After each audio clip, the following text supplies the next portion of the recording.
본격 밀리터리 팟캐스트 밀떡 시작합니다. 여러분 반갑습니다. 고현준입니다. 안녕하세요. 국방정론 박찬준입니다. 안녕하세요. 놀러온 정명섭 작가입니다. 저희가 이제 밀떡을 진행하면서 조회수가 잘 나오거나 뭐 많은 분들의 평가가 좋은 게, 그러니까 흔히 말해서 장사가 좀 잘 되는 게 뭐 탑3 뽑는 거래요. 아 그래요? 그 탑3를 뽑았을 때 반응들이 뜨겁다. 그래서 오늘도 탑3를 한번 해볼까 합니다. 어떤 거 탑3인가요? 여기 적혀있기로는 단거리 공대공 미사일 탑3. 예.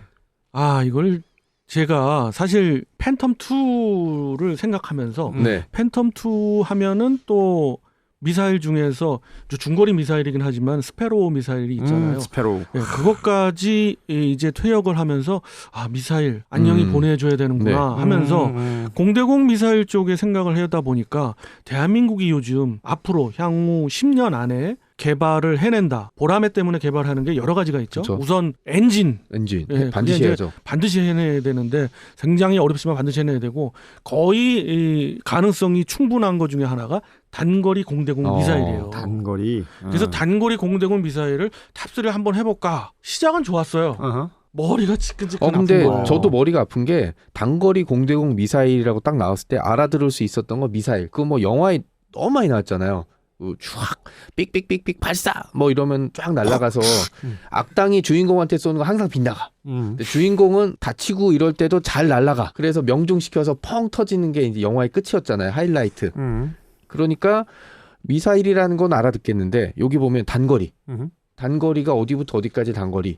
공대공 뭐 이런 것도 헷갈릴 때가 많아서 그거 먼저 한번 설명해 주시죠. 아니 뭐 공대공이라는 건 말 그대로 공중에서 공중으로. 네. 그렇죠. 여기서 얘기하는 공대공은 공중에서 공중. 그러니까 공중 발사 플랫폼에서 공중에 있는 어느 목표물을 발사하는 것이 공대공 미사일이죠. 그래서 뭐 전투기에서 전투기나 폭격기 뭐 아니면 다른 미사일 맞추는 거 이제 공대공. 공중에 날아다니는 그죠. 아이. 네, 그러니까 미사일을 구분할 때 여러 가지 구분 방식이 있어요. 뭐 공중 발사 플랫폼은 공대공, 공대함, 공대지가 있을 수가 있고, 그리고 해상은 함대공, 함대지, 함대함 이런 게 당연히 있을 수가 있잖아요. 뭐 땅에서 그런 쏘면 식으로. 지대지 되는 거지. 뭐. 그렇죠. 네. 지대지, 지대공, 지대함 이렇게 되는 거예요. 그런 방식이 있고 또 하나의 방식은 유도 방식에 따라서 능동이냐 반능동이냐 혹은 열추적 적외선이냐 뭐 이런 거에 따라서 구분도 되고. 근데 여기 단거리면 어느 정도 거리 얘기하는 거예요? 단거리 미사일이라 하면은 우리가 기본적으로 이야기할 때 20km에서 30km 아직 30km를 넘어가는 공대공 미사일은 딱 한 개가 이제 개발이 됐는데 그거 이상이 나오면 이제 중거리급으로 가야죠. 그러니까 20에서 30km 정도, 30km 아래를 단거리로 본 거죠. 그렇습니다. 네. 그렇게 보시면 돼요. 그리고 그런 추진 유도 방식들이 앞서 말씀드렸던 반능동이나 능동까지 가면은 당연히 중거리나 장거리급의 그런 그러겠죠. 미사일이겠죠. 네. 근데 그런 유도 방식이 아니라 애초에 처음부터 나왔던 적외선 추적. 그래서 지금은 이제 열 영상 시커가 이제 앞에 달죠. 단거리 미사일도 탐색기가 들어가는 거예요. 그것도 찾아다니게. 그렇죠. 이중 펄스로. 예를 들어서 적외선도 중적외선이 있을 수 있고, 그리고 고적외선이라고 하죠. 그게 있을 수가 있고, 다 다르잖아요.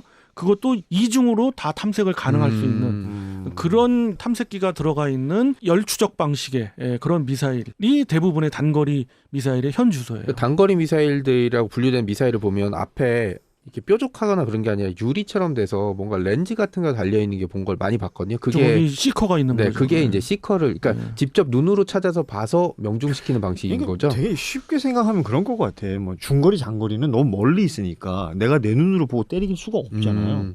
그러니까 단거리는 눈으로 보는 게 제일 중요한 거 아닙니까? 네, 그렇죠. 근데 중거리나 장거리도 목표에 근접해서는 시커가 당연히 있겠지. 시커가 있겠죠. 그러니까 시커가 있고 없고로 이제 나눌 수는 단거리, 없고. 중거리, 장거리를 나눌 수 있는 건 아니지만 요즘의 단거리는 단거리도 시커가 달린다. 그렇죠. 기존의 적외선 추적 방식만 있는 갖고는 것이 안 아니라 되고. 당연히 이제 시커가 굉장히 중요해졌다. 좋아요. 그러면 이제 단거리 공대공. 네. 이해가 됐어요. 어렵다. 이제. 네. 단거리 공대공 미사일에 있어서도 이것도 종류가 여러 가지일 거 아니에요. 굉장히 많이 나왔죠. 그리고 그러니까 탑3 뽑는 게 힘드셨다는 거 아니에요? 근데 그래서 힘들었다기보다는 그 경쟁이 치열한 거예요. 왜냐하면 각국의 전투기를 개발한 국가들이 자국의 플랫폼 그거를 팔기 위해서 다 우리도 그렇잖아요. 우리도 보라매를 지금 굉장히 시험 비행이 잘 되고 있고 그렇잖아요. 그러면서 우리가 직접 수출을 하려면 수출 제약이 있을 수가 있잖아요. 그래서 엔진도 우리가 개발하고 또 하나가 단거리 공대공 미사일도 우리가 한번 개발해 본다는 거죠. 그러니까 이게 결국은 전투기 자체가 잘 팔려야 그렇죠. 그 거기에 얹을 수 있는 단거리 미사일도 가치가 생기는 그렇죠. 예, 그런 개념이 되겠네요. 아니면 혹은 반대도 맞는 얘기고요. 그렇죠. 미사일이 괜찮아. 그러면 내 전투기를 거기에 맞춰서 가는. 맞춰서 또 가야 되고. 그러니까 옵션 자동차 옵션 같은 거죠. 어떻게 보면. 뭐 옵션이기도 하면서 옵션이 사실은 그 주객이 전도돼가지고 그쵸. 이 옵션을 넣으려면 그 차밖에 안 돼. 뭐 이런 게 가능한 거 아니에요? 맞습니다. 네. 좋습니다. 그러면 이게 탑3를 뽑아보자면 전투기 얘기부터 해야 됩니까? 아니면 그냥 이 미사일 얘기만 가지고도 이게 가능한가요? 가능하죠. 미사일 단거리 공대공 미사일의 추세는 유럽. 크게는 이제 유럽. 그다음에 미국. 그다음에 중국. 일본. 러시아. 이렇게 거기에 이제 이스라엘까지. 이렇게가 커다란 경쟁 선두 그룹 정도 대상 되겠네요. 그룹들이죠. 거기에 대표 주자들 하나씩만 뽑아도 벌써 오우, 6개가 나오네요. 넘잖아요.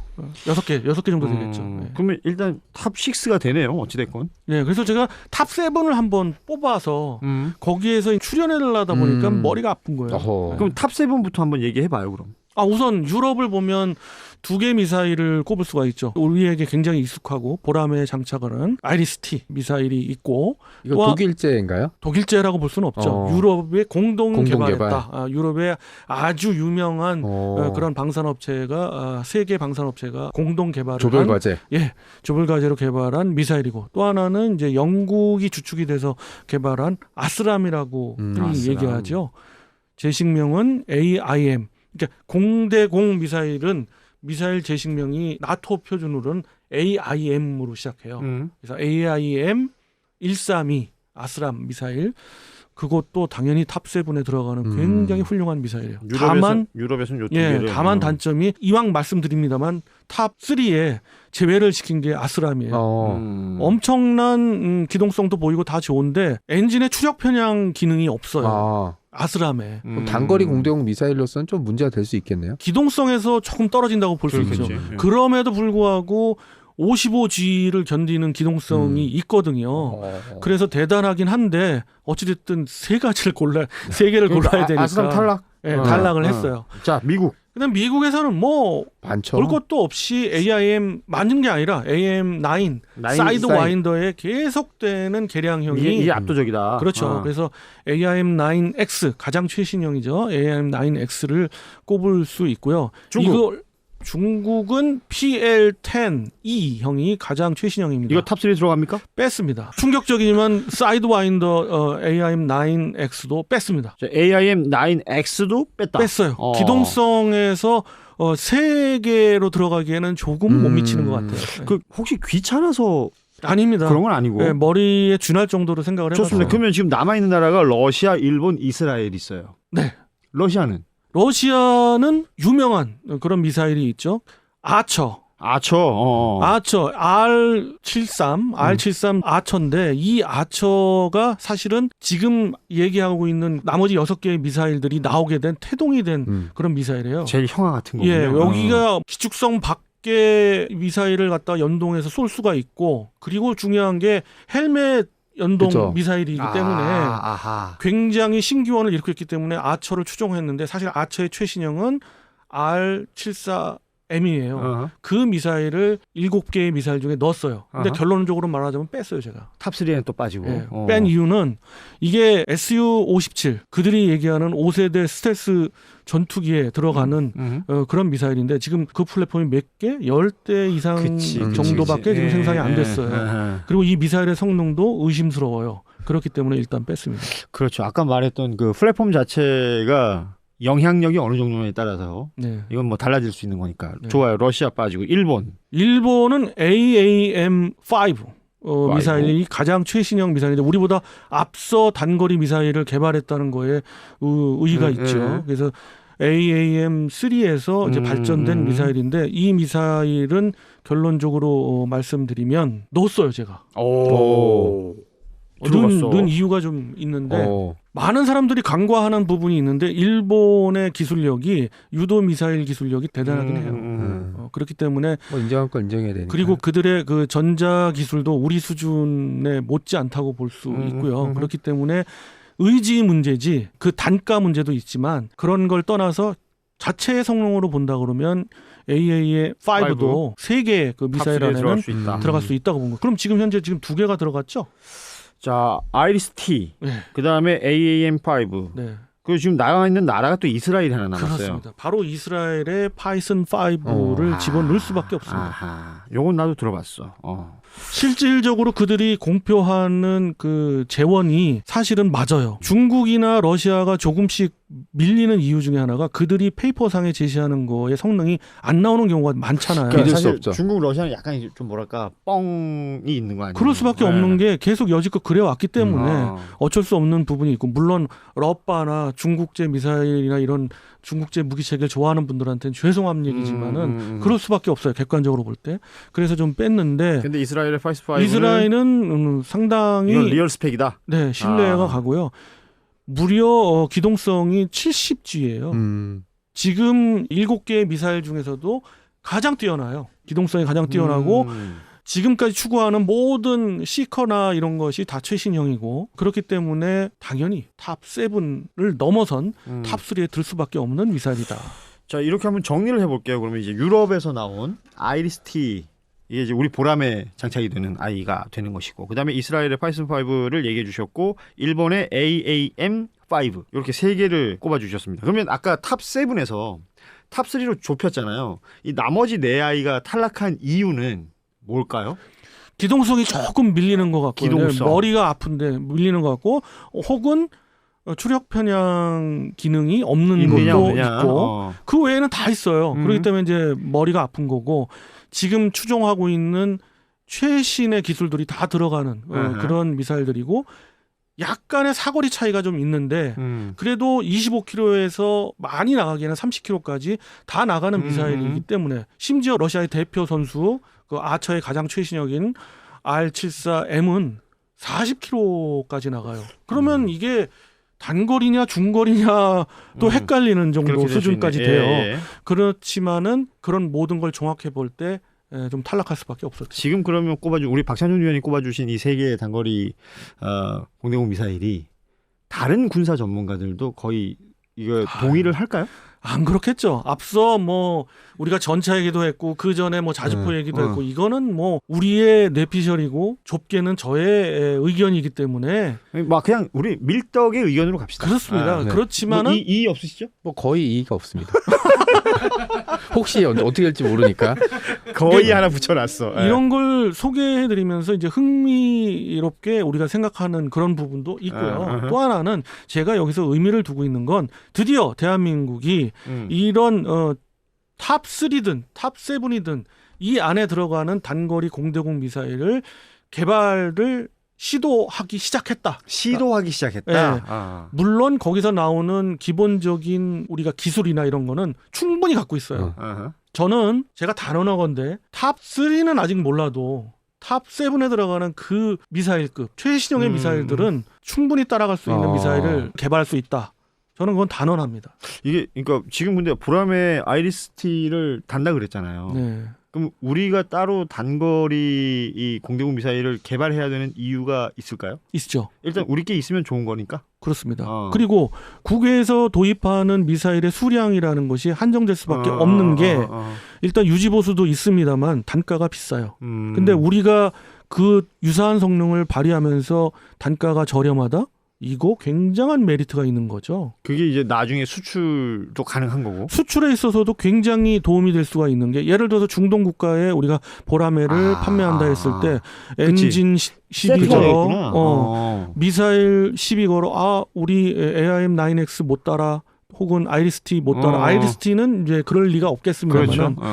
못 따라 뭐 이렇게 나오면 문제가 있는 거죠. 사실 아이리스-T도 문제가 있어요. 왜냐하면 공동 아까 조별과제라고 말씀드렸잖아요. 그렇기 때문에 어느 한두 개 국가에서 노 해버리면 그러니까 권리를 주장할 수 있는 사람들이 많다. 예를 들어서 네, 중동에 못 따라요. 판매할 때 라파를 팔고 세일즈하고 있던 프랑스가 개입해서 이제 딴지를 놓을 수도 있고 그다음에 뭐 독일도 마찬가지고. 그럴 수 있지, 그럴 수 있지. 그리고 그걸 다 해도 문제가 되는 게 기체를 우리 걸 열심히 세이지에서 팔았는데 미사일은 딴 나라에서 가져가. 그렇지. 그죠. 경쟁력 부분에서 확실히 네. 우리 게 있다는 게 도움이 될 수밖에 없는 거네요. 그렇죠. 전투기 팔 때 엔진도 같이 팔고 뭐 전자장비 같이 팔고 미사일도 같이 팔아야 부가 같이 성능이 높아지는 거지. 뭐 제일 중요한 전투기 팔아놓고 미사일을 딸려서 못 팔게 되면 시장의 장악력도 떨어질 거고 뭐 여러 가지 문제가 있죠. 기술력은 충분히 된다. 우리가.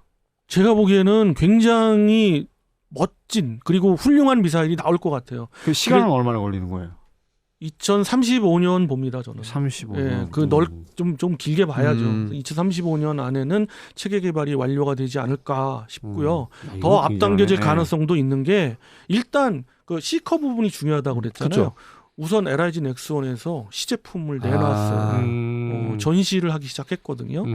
그리고 우리가 유도 무기 체계 부분에서의 어떠한 기술력도 지금 뭐 신궁, 천궁 뭐든지 다 만들고 있잖아요. 근데 단거리 공대공 미사일 못 만들 이유가 없죠. 그런 기술력은 충분히 갖고 있다.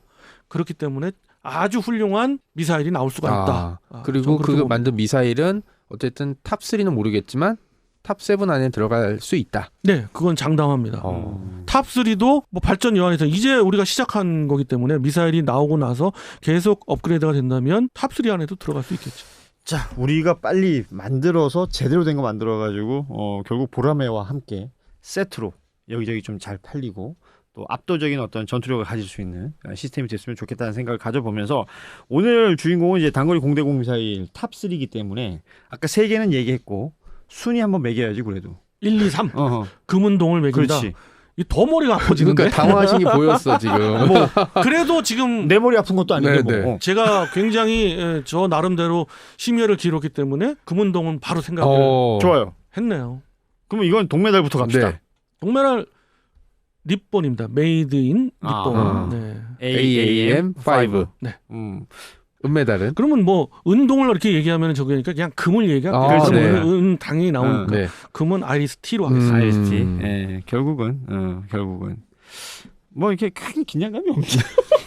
그리고 이 우리 대한민국의 어떤 무기 개발을 하는 분들의 수준도 대단하고 무기를 도입하는 분들의 능력도 대단한 거예요. 우리 도입하면서 여지껏 실패하는 경우가 별로 없고 나중에 생각해 보면 이거 정말 잘했구나라는 것들이 많잖아요. IST를 선택했다는 것이 정말 신의 한 수였던 것 같아요. 많은 다른 국가도 사실은 IST를 단가 문제가 있지만 그걸 고려 안 한다면은 IST를 굉장히 꼽을 거예요. 그렇군요. 오늘 저희가 단거리 공대공 미사일 탑3 한번 해봤는데 뭐 지금 현존하는 것들 중에서 1, 2, 3위를 꼽는 것도 의미가 있겠습니다만 결국은 우리 보람에 달 수 있는 우리의 단거리 공대공 미사일 기대를 해본다라는 이야기로 마무리를 할 수 있을 것 같습니다.